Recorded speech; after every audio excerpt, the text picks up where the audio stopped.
Shalom, shalom, shalom. I want to give all honor and glory to Yahweh, Ba'ashem, Yahweh Shai. Yahweh being the name of the Heavenly Father, who the world calls God. Yahweh Shai being the name of his beloved Son, who the world inwardly calls Jesus. It's the brother Yair Radai coming out of the Indiana camp with a quick cold cut through the spirit. Right on, the eyes of the Lord are in every place, man. You understand? The watchers is all around. You're always being watched. Don't just think, you know, that you're only being watched when you around the brotherhood, you around the congregation, or you at home and your rib at home, or whatever the case may be, or when you out and about and you see somebody that came across the camp before. Like, you always being watched. You understand? And you can't fear the eyes of men more than you fear the eyes of the Lord. You understand? So you have to carry yourself as if you're always being watched, because you are always being watched. All right, and we're gonna get some just a couple precepts while we out here at the plantation. All right, real quick, let's get some classics real quick. Let's go to the book of Proverbs, chapter 15 and verse 3. It's the book of Proverbs, chapter 15 and verse 3. It says, the eyes of the Lord are in every place, beholding the evil and the good. So it said the eyes of the Lord are in every place, man. There's nowhere you can go. There's no secret place, okay? There's no hiding place. This ain't hide and go seek. There's no place on the earth, man, where you can hide from the eyes of the Lord. And what are the eyes of the Lord? The angels. You understand? The angels. And guess what? They everywhere. All right, real quick, let's get that real quick. Let's go to the book of I believe I want 2nd Chronicles. All right, this is the book of 2nd Chronicles, chapter 16 and verse 9. And it reads, for the eyes of the Lord run to and fro throughout the whole earth, to show himself strong in the behalf of them whose heart is perfect toward him.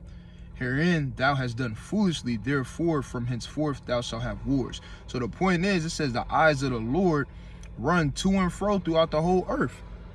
Does that mean that it's eyeballs going out of eye sockets from the third heaven and they just rolling everywhere? No, it's talking about the angels. The angels are what go to and fro throughout the whole earth, beholding the evil, beholding the good, protecting the servants of the Lord, stirring up the elements in the earth to cause these different earthquakes, forest fires, floods, everything. The eyes of the Lord are in every place. They go to and fro. They're beholding all these different things. Let's go to the book of Jeremiah. All right. Let's go to the book of Jeremiah. Actually, how much time I got? Actually, let's go to the book of Ezekiel. Chapter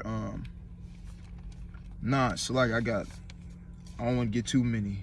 All right. I'm short on time, right? But this is the book of Ezekiel, chapter 9 and verse Salakia. Ezekiel 9, and we can start at verse 2. Right? It says, and behold, 6 men came from the way of the higher gate, which lieth toward the north, and every man a slaughter weapon in his hand. Now, these are not talking about normal men. These are talking about the angels. When you go into the context, it's going into the angels of the Lord, right? It says, and every man a slaughter weapon in his hand. And one man among them was clothed with linen, with an writer's inkhorn by his side. You understand? So the angels, guess what? They have inkhorns, man.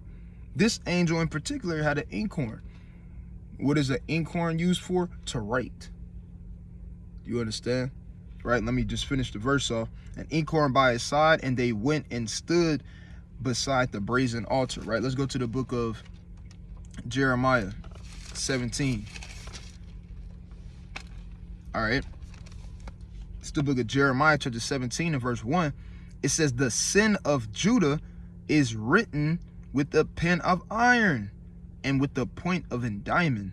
It is graven upon the table of their hearts, and upon the horns of your altar. So these things, your sins, right, your good deeds, your wicked works, your righteous works, they're all being recorded By who? By the eyes of the Lord, which are who? The angels of the Lord. All right. These, so don't just, too many people fear the eyes of men. You try to be high and mighty, you know, when the brotherhood is around. You understand? Or when you around your rib. But then behind closed doors, all hell breaking loose. You gotta fear the eyes of the Lord, man. And understand, you gotta just fear the Lord, period. But you have to understand that you're always being watched. Even on a carnal level, when it comes to Esau, man. That's who Esau get all this stuff from. If brothers and sisters ever seen the movie Snowden, or ever seen the movie Eagle Eye, you understand those movies, man. They in those movies they had basically advanced technology that they had eyes in every place. You understand? To simplify it, I don't want to get too deep into it. It'll take too long. But basically, the government was spying on any and everybody. They had eyes in every place, even where you didn't think you were being watched. Hey, you was being watched.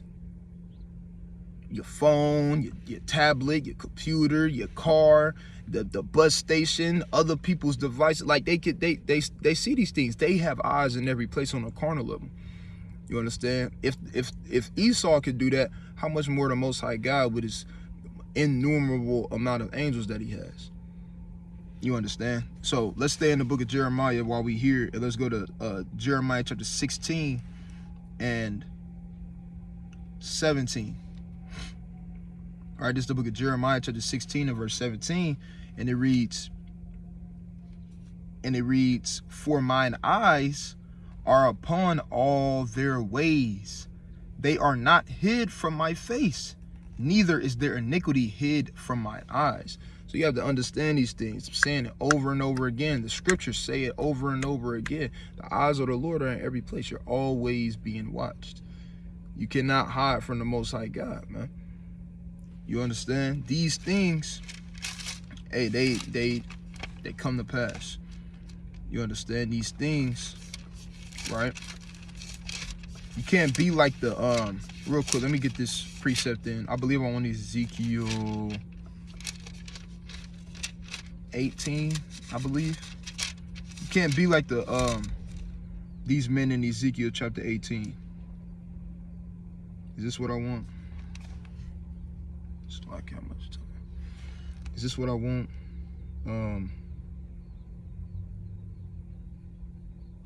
Bear with me.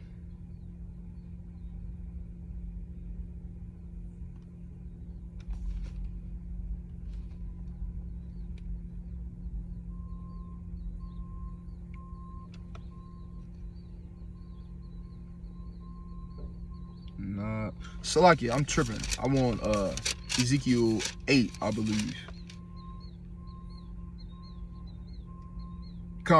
Salakia. I want Ezekiel chapter 8, and I want verse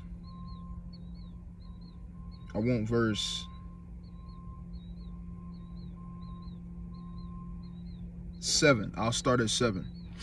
Right, this is the book of Ezekiel chapter 8 and verse 7. It says, "And he brought me to the door of the court, and when I looked, behold, an hole in the wall. Then said he unto me, Son of man, dig now in the wall. And when I digged in the wall, behold, a door. And he said unto me, Go in and behold the wicked abominations that they do here.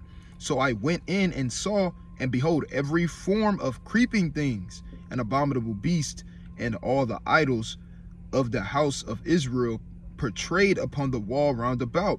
And there stood before them 70 men of the ancients of the house of Israel, and in the midst of them stood Jazana, the son of Shaphan, and with every man his censer in his hand, and a thick cloud of incense went up.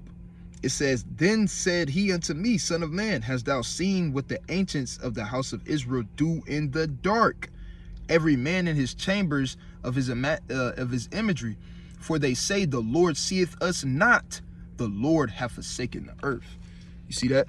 So it doesn't matter if you go in the dark room, you go in the back of the house, you go down wherever.